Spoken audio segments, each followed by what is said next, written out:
అందరికీ నమస్కారం. భారతదేశం అనగానే మనకి గుళ్ళు, గోపురాలు, వాటి వెనక ఉన్న అద్భుతమైన చరిత్ర గుర్తొస్తుంది కదా. ఈరోజు మనం ఆ అద్భుతమైన నిర్మాణాల వెనుక ఉన్న కళ, సైన్స్, ఆ ఆర్కిటెక్చర్ గురించి కాస్త లోతుగా తెలుసుకుందాం. ఉత్తరం నుంచి దక్షిణం దాకా మన టెంపుల్స్ వెనుక దాగి ఉన్న రహస్యాలను ఛేదిద్దాం రండి. ఇక్కడే ఒక పెద్ద ప్రశ్న మొదలవుతుంది. ఉత్తర భారత దేవాలయాలు, దక్షిణ భారత దేవాలయాలు రెండూ గొప్పవే, కాని వాటి మధ్య అసలు తేడా ఏంటి? వాటిని వేరు చేసేది వాటి గోపురమా, లోపల ఉండే గర్భగుడా, లేక మరేదైనా ఉందా? ఈ విశ్లేషణలో ఈ ప్రశ్నలన్నింటికీ సమాధానాలు వెతుకుదాం. అయితే ఈ తేడాలను పూర్తిగా అర్థం చేసుకోవాలంటే మనం ముందుగా భారతీయ దేవాలయ వాస్తుశిల్పంలో ఉన్న 3 ప్రధాన శైలుల గురించి తెలుసుకోవాలి. ఈ 3 స్టైల్సే మన దేశవ్యాప్తంగా ఆలయ నిర్మాణానికి పునాది వేశాయని చెప్పొచ్చు.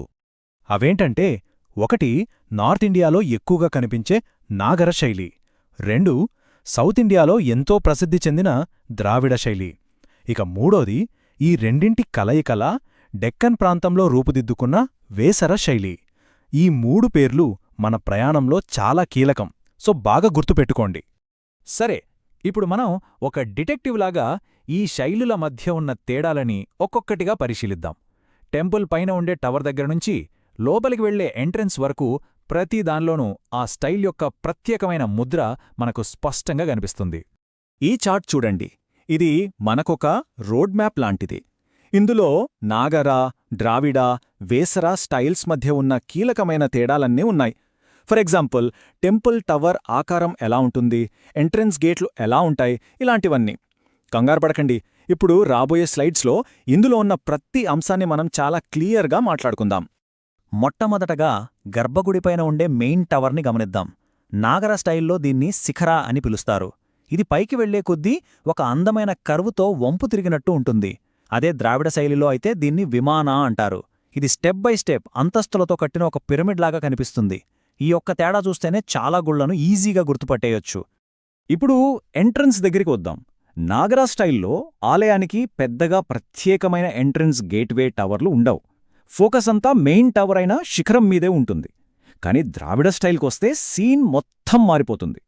ఇక్కడ గోపురం అని పిలిచే ఈ ఎంట్రన్స్ టవర్లు చాలా భారీగా, ఎత్తుగా, బోలెడన్ని శిల్పాలతో అద్భుతంగా ఉంటాయి.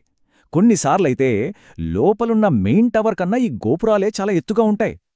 ఆలయాన్ని కట్టే గ్రౌండ్ ప్లాన్లో కూడా చాలా తేడాలుంటాయి. నాగర స్టైల్లో ఎక్కువగా పంచాయతన పద్ధతిని ఫాలో అవుతారు. అంటే ఏంటంటే, మధ్యలో ఒక మెయిన్ గుడి, చుట్టూ 4 మూలల్లో 4 చిన్న గుళ్ళు. అదే ద్రావిడాలయాలు సాధారణంగా ఒక స్ట్రీట్ లైన్లో ఉంటాయి, గోపురం నుంచి లోపల గర్భగుడి దాకా.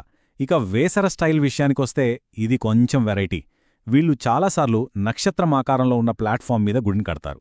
సరే, ఈ ఆర్కిటెక్చర్ గురించి ఇంకా బాగా అర్థం చేసుకోవాలంటే కొన్ని ముఖ్యమైన పదాలు, వాటి అర్థాలు తెలియాలి.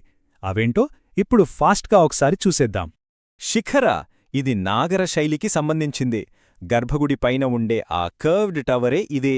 శిఖర అనే పదానికి అసలు అర్థం పర్వత శిఖరం, దేవుడు నివసించే మేరు పర్వతాన్ని గుర్తుచేస్తుందన్నమాట. గోపురం, ఇది పక్క ద్రావిడ స్టైల్కి ప్రత్యేకం. ఇది ఆలయ ప్రాంగణం ఎంట్రన్స్లో ఉండే భారీ గేట్వే టవర్.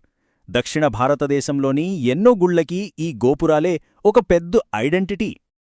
గర్భగృహ, ఇది అన్ని శైలులలోనూ ఉంటుంది. గుడిలో ఇది అత్యంత పవిత్రమైన కేంద్రం. దీన్ని గర్భపు గది అని కూడా అంటారు. ప్రధాన దైవం యొక్క విగ్రహం ఉండేది ఇక్కడే. పంచాయతన, ఈ పేరు మనం ఇందాక విన్నాం గదా. ఇది ఉత్తర భారత దేవాలయాలతో ముడిపడి ఉన్న ఒక లేఅవుట్ స్టైల్. సెంటర్లో మెయిన్ టెంపుల్, దాని చుట్టూ 4 కార్నర్స్లో 4 చిన్న టెంపుల్స్. అంతే, సింపుల్. ఇప్పటిదాకా మనం ఎక్కువగా హిందూ దేవాలయాల గురించే మాట్లాడుకున్నాం. కాని భారతదేశ వాస్తుశిల్ప వైవిధ్యం అంతటితో ఆగదు. బౌద్ధ మతానికి సంబంధించిన కొన్ని అద్భుతమైన కట్టడాలు కూడా ఉన్నాయి. వాటి గురించి కూడా క్లుప్తంగా తెలుసుకుందాం. బౌద్ధ వాస్తుశిల్పంలో ముఖ్యంగా 3 రకాలు కనిపిస్తాయి. 1 స్తూపం, ఇది బుద్ధుడి అవశేషాల మీద కట్టిన ఒక డోమ్ లాంటి నిర్మాణం.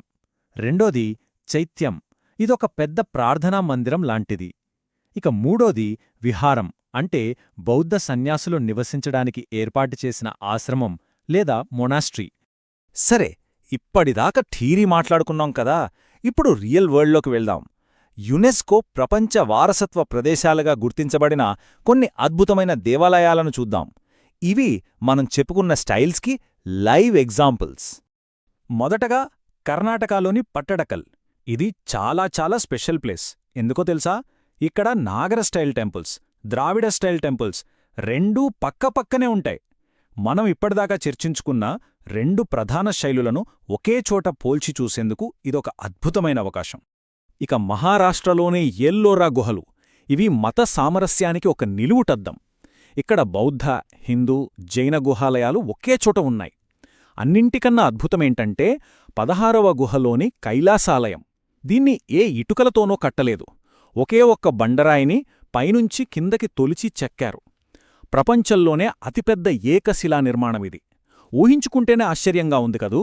ఒడిషాలోని కోణార్క్ సూర్యదేవాలయం ఒక అద్భుతమైన కళాఖండమనే చెప్పాలి. ఇది నాగర శైలికి చెందినది. మొత్తం ఆలయాన్ని 24 రాతి చక్రాలు, 7 గుర్రాలతో సూర్యభగవానుడి రథం ఆకారంలో నిర్మించారు. దీన్ని బ్లాక్ పగోడా అని కూడా పిలుస్తారు. ఇది మన నిర్మాణ నైపుణ్యానికి ఒక గొప్ప ఉదాహరణ.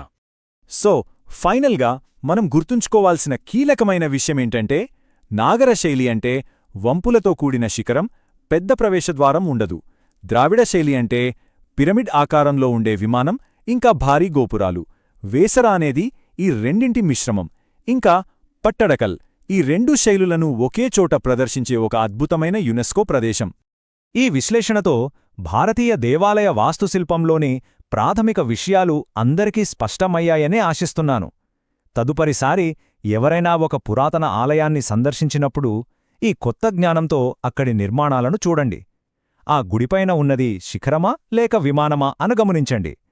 ఈ చిన్న చిన్న తేడాలను గుర్తించడం ద్వారా మన వారసత్వ సంపదను మరింత లోతుగా అర్థం చేసుకోగలుగుతాం.